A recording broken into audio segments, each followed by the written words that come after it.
Kotak mimpi. Ketika umurku 10 tahun, aku selalu melihat mimpi buruk setiap malam selama sekitar 1 bulan. Aku masih terlalu kecil untuk mengingat apa yang terjadi. Menurut cerita orang tuaku, setiap malam aku mengeluarkan suara dari tenggorokanku. Mataku terbuka lebar dan kedua tanganku memegang leherku. Ketika pagi datang, sekujur tubuhku dipenuhi oleh keringat dan tenggorokanku terasa kering dan sakit. Mungkin tidak akan menjadi masalah besar jika mimpi itu muncul sesekali. Namun mimpi itu muncul setiap malam. Aku menjadi sangat takut untuk tidur. Beberapa kali mencoba untuk tidak tidur, namun hal itu malah mempengaruhi kesehatanku. Orang tuaku sudah mencoba berbagai cara untuk menyembuhkanku. Mulai dari memanggil dokter, psikiater, ahli agama, hingga guru spiritual. Namun tidak ada satupun yang dapat menyembuhkanku. Bahkan mereka tidak tahu penyebab munculnya mimpi burukku itu. Seperti yang kukatakan sebelumnya, mimpi buruk itu terus berlanjut selama kurang lebih 1 bulan. Saat itu, yang akhirnya dapat menyembuhkanku adalah seorang ahli hipnoterapi.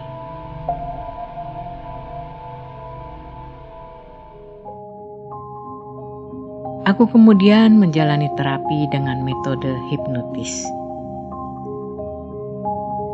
Dalam terapinya, dokter memberikanku sebuah buku kosong. Menyuruhku untuk menuliskan mimpi-mimpi yang kulihat pada buku tersebut. Aku harus menulis ketika aku berada sendirian dalam kamarku. Tentu saja aku tidak menyukai metode tersebut. Ketika aku bangun, aku dapat mengingat dengan jelas apa yang kulihat dalam mimpiku. Aku berusaha keras untuk tidak mengingatnya. Menceritakannya dalam tulisan merupakan sebuah tugas yang sangat mengerikan buatku. Namun aku tidak punya pilihan lain selain menyelesaikannya. Dokter mengatakan bahwa tulisan-tulisan itu akan disimpan di dalam sebuah kotak, dan mimpi-mimpiku akan terkurung dalam kotak tersebut. Aku memerlukan waktu berhari-hari untuk dapat menyelesaikan tulisanku. Ketika aku sudah menyelesaikannya, dokter kemudian memasukkan buku tersebut ke dalam sebuah kotak besi, menguncinya dengan sebuah gembok, dan kami menyebutnya kotak mimpi. Dokter menyuruhku untuk menyembunyikan kotak tersebut di sebuah tempat yang hanya diketahui olehku. Sebuah tempat yang tidak bisa kuceritakan secara detail. Tempatnya tersembunyi, bahkan kedua orang tuaku tidak dapat menemukannya. Namun jika aku ingin mengambilnya, aku dapat mengambilnya dengan mudah. Sedangkan kunci untuk membuka gembok kotak tersebut disimpan oleh dokter. Dokter kemudian memberikanku sugesti untuk tidak perlu takut dan khawatir karena mimpi-mimpi buruk itu kini sudah terkurung dalam kotak mimpi. Mimpi-mimpi itu tidak akan muncul lagi selama aku tidak membuka kotak itu. Awalnya aku meremehkan metode yang digunakan. Aku beranggapan metode itu tidak akan berhasil seperti sebelum-sebelumnya. Namun tanpa disangka-sangka, semenjak aku menyembunyikannya, aku sudah tidak lagi dihantui mimpi-mimpi buruk itu lagi.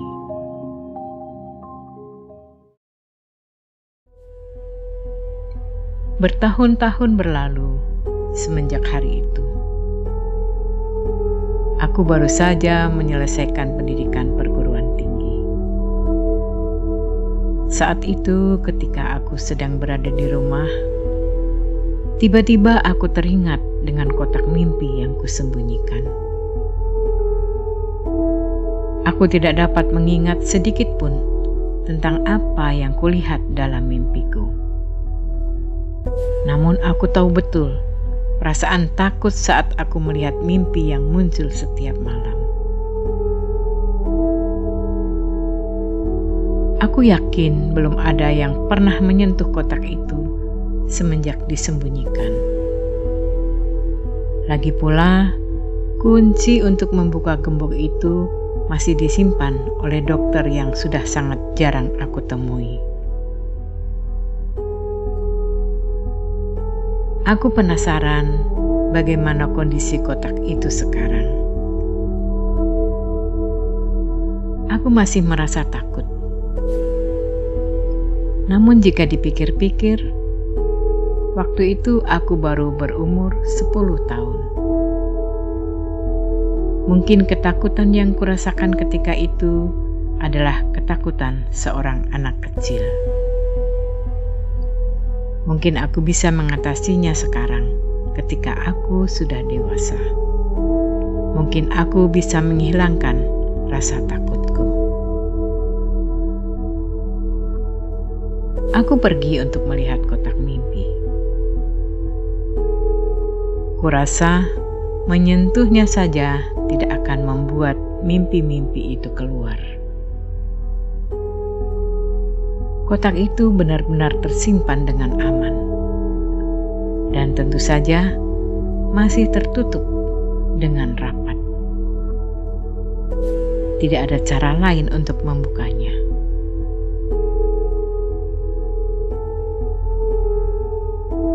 Andai aku memiliki kuncinya.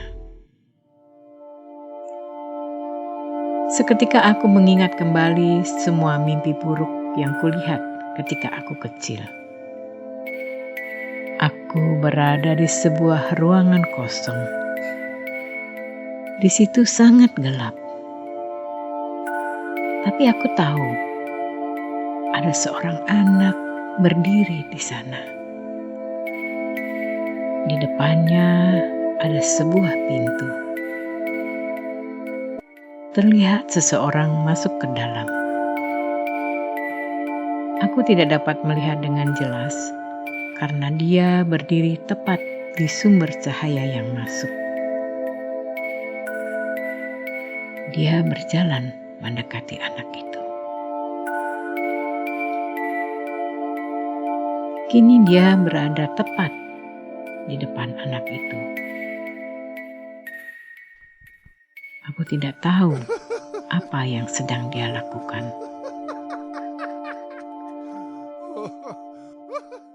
Aku mendengar suara seorang yang sedang tertawa. Diikuti dengan suara yang tidak biasa. Suaranya seperti sebuah rintihan.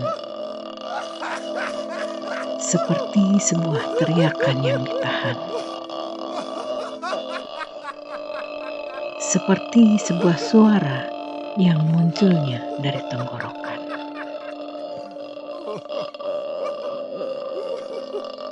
Suara itu datang dari arah mereka berdua. Aku tidak tahu siapa yang bersuara. Apakah itu suara anak yang berdiri di sana? Ataukah suara seorang yang baru saja datang? Tetapi kenapa? Kenapa tenggorokanku yang terasa sakit? Semakin lama semakin terasa sakit. Seperti leherku akan putus.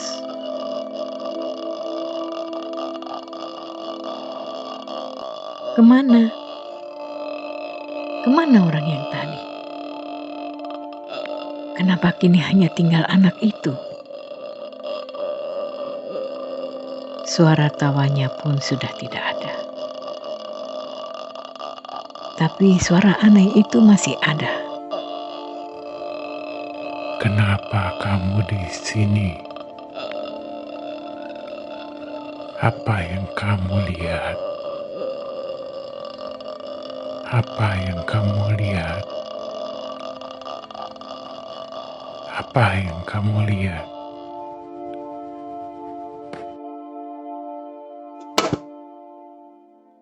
Tanpa sadar, aku menjatuhkan kotak mimpi yang kupegang.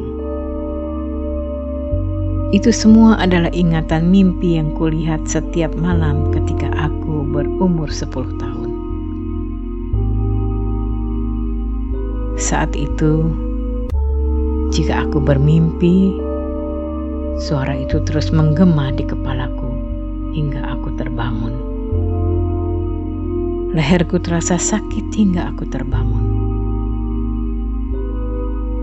Untung saja, itu hanya sebuah ingatan. Namun tetap saja aku tidak dapat mengatasi rasa takutku. Aku mengembalikan kotak itu ke tempatnya semula dan tidak pernah menyentuhnya lagi.